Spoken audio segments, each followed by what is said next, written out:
So we had goals, we got plans. Proverbs 16:9, we should make plans. GP, we're on GP. GPS, we're on GP plans. We should make plans, counting on God to direct us. We should make plans. Now it's time to get specific about the plan, though. Okay, so we got full of faith, and we talked about what could be. Well, how would we actually do it, though? Okay, let's come up with 3 or 4 theories. What would we do? What would we possibly try to do, given what we know? Now, we might not know a lot. There might be a lot to find out. Part of the plan might be go find out all the stuff you don't know so you can actually make a good plan. But what could you come up with? What could we possibly do? When Kenzie and I were just starting to have kids, we started talking about homeschool. Now, at that time, homeschool was kind of weird. It was like churning your own butter. It was a little bit weird. People that homeschooled, it was going, are they okay? I don't know if that's right, But we had such an experience in our own high school experience that was so full of like, wow, the peer pressure really pushed us in some directions I wish we would have never gone. As for our kids, we don't want to protect them entirely from the world, but we want to walk them into the world more slowly with more wisdom in their brains. I'm not saying that was right for everybody. I'm not saying there's not supposed to be evangelists in public schools. I'm just saying for us, we knew, hey, this is something that's so important to us, and our why is so important that they think differently than we did as teenagers. We're going to give ourselves this. Now, to make a plan, we didn't know anything. And so Kenzie went to different gals who were homeschooling. Hey, can I just sit in and watch what you do? Show me what you got. Show me what the thing is. Show me the curriculum you're using. Show me how you do this. Now, she was already a trained elementary ed teacher, but it was still helpful for her to get a new vision of how do you do this? And I see less good and more good versions of this. I think I'm going to take a shot at that.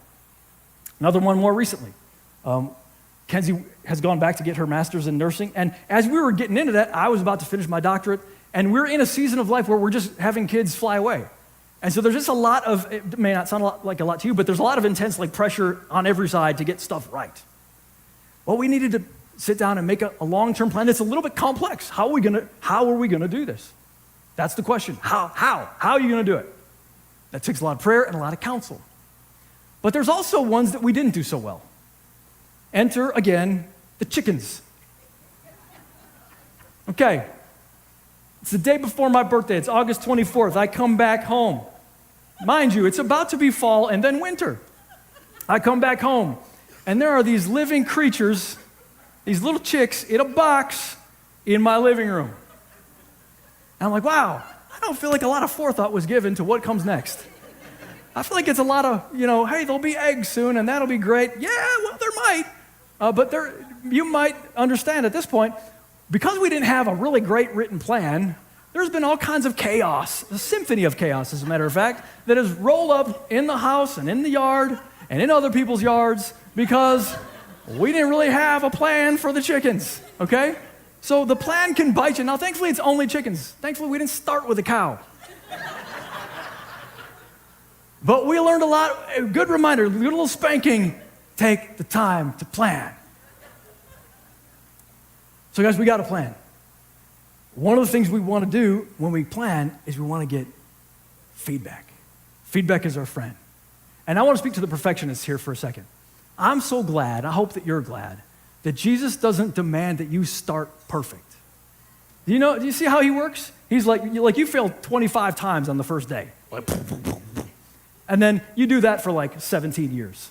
And then it's 24 times. And then it's 23 times. But we keep messing up, and Jesus says, it's okay. You don't have to be perfect. Just keep practicing. Just keep practicing. Just keep at it. Just don't give up. Just don't walk away. Don't take the ball and go home. Just improve little by little, day by day. Just keep going. Just get feedback. Just make little tweaks. Just go slow, and you'll be surprised how far we can get. When I was a kid, my mom read to me The Tortoise and the Hare. How many know about that story? Okay, it's a little cartoon story, a little fable. And if you don't know it, what happens is there's this race between a tortoise and a really fast hare, which is a bunny of sorts. And so these two are in a race, and of course the tortoise is slow, man. He's going really slow, and the bunny hare is super fast. And it's not only fast, but it's kind of arrogant, it's kind of prideful. It's like, watch this, I'm just gonna go. And so it goes, and it gets tired, and it ends up like, I got plenty of time, I'm just gonna take a nap right here by the tree before I even get to the finish line. That tortoise ain't coming. It's gonna be a long time before I have to worry about him. Well, as you might expect, the tortoise ends up winning, crossing the finish line because he just took it slow, but he kept going. God has used that story in my life so many times But one in particular was early on in ministry, I just made some immature mistakes, just some dumb things that you just wouldn't do if you were a little bit smarter, a little bit older. I just did it. And one of the things that I feel like the Lord brought that fable back to my mind, but he gave me this word about it. He said, I want you to remember that the shortcut that you see is really the long way. And the long way is actually the shortcut. Meaning, don't start with the short way in mind. Don't try to get there fast. Don't try to just push yourself forward. Don't make everybody know how great you are. Don't try to just, all right, I'm gonna skip some steps because I'm so talented, I should be ahead. No. Slow way down. Take the long way. Just get good. Just take the time to get good, and you're gonna find things are gonna go a whole lot faster than they feel like eventually because you took the time to go slow, but it was actually a shortcut. I wonder how many of us today, as you think about some of your goals, there's a version where you're just like, well, what's the fastest way we can do it? Hey, if there's a way to do it fast, do it. But if it's one of these things that involves probably character and a little bit of humility and taking the time to actually get good at something instead of just kind of be good at something, I want to encourage you, take the long way because it's actually the shortcut. What if I mess up? What if I get it wrong? What if you blow it? What if you make the goal and you make the plan and it's perfect and people applaud, they're like, yes, great plan, and you still jack it up? What happens then? I got some fantastic news for you. Psalm 138:8 says this, the Lord will work out his plans for my life. The Lord will work out. The Lord will work it out. The Lord will work out his plan. So your plan might be the right plan, it might be the wrong plan, it might be 30% the right plan, whatever it is, he'll work out his plan for your life. He already has a plan. He's going to work it out for your life because he's so intentional and trustworthy like that. Did you know that you can trust God's heart? And it actually honors him when we trust his heart in faith. See, when we look when we're not afraid to make goals and make plans because we're like, I trust that God is a benevolent God. God is a good God. God wants to bless me. He might even use some of my plans to glorify his own name on planet Earth. That might be what happens. So I'm going to trust him that even if I get it wrong, I can't stop God from getting it right. But I'm not going to walk in unbelief and refuse to make any goals and refuse to make any plans because, well, I'm not sure what God's going to do. God will be faithful to carry out his plan. That's what he'll do no matter what. And if you get some of it wrong, he'll teach you. He'll train you. He might even give you an occasional little spanking if necessary, but God will bring about what's supposed to come about. And if you get it wrong, he'll come get you.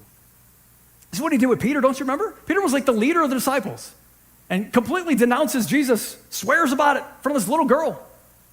I don't know him. And then Jesus is resurrected from the dead. And you'll notice that Peter didn't I got to figure out a way to get back in Jesus' good graces. No, Peter went fishing. He was eating some fish. Jesus shows up and says, okay, take another bite and then come over here. I want to talk to you. I want to restore you. Notice, Jesus went and got Peter. Peter didn't need to go get Jesus.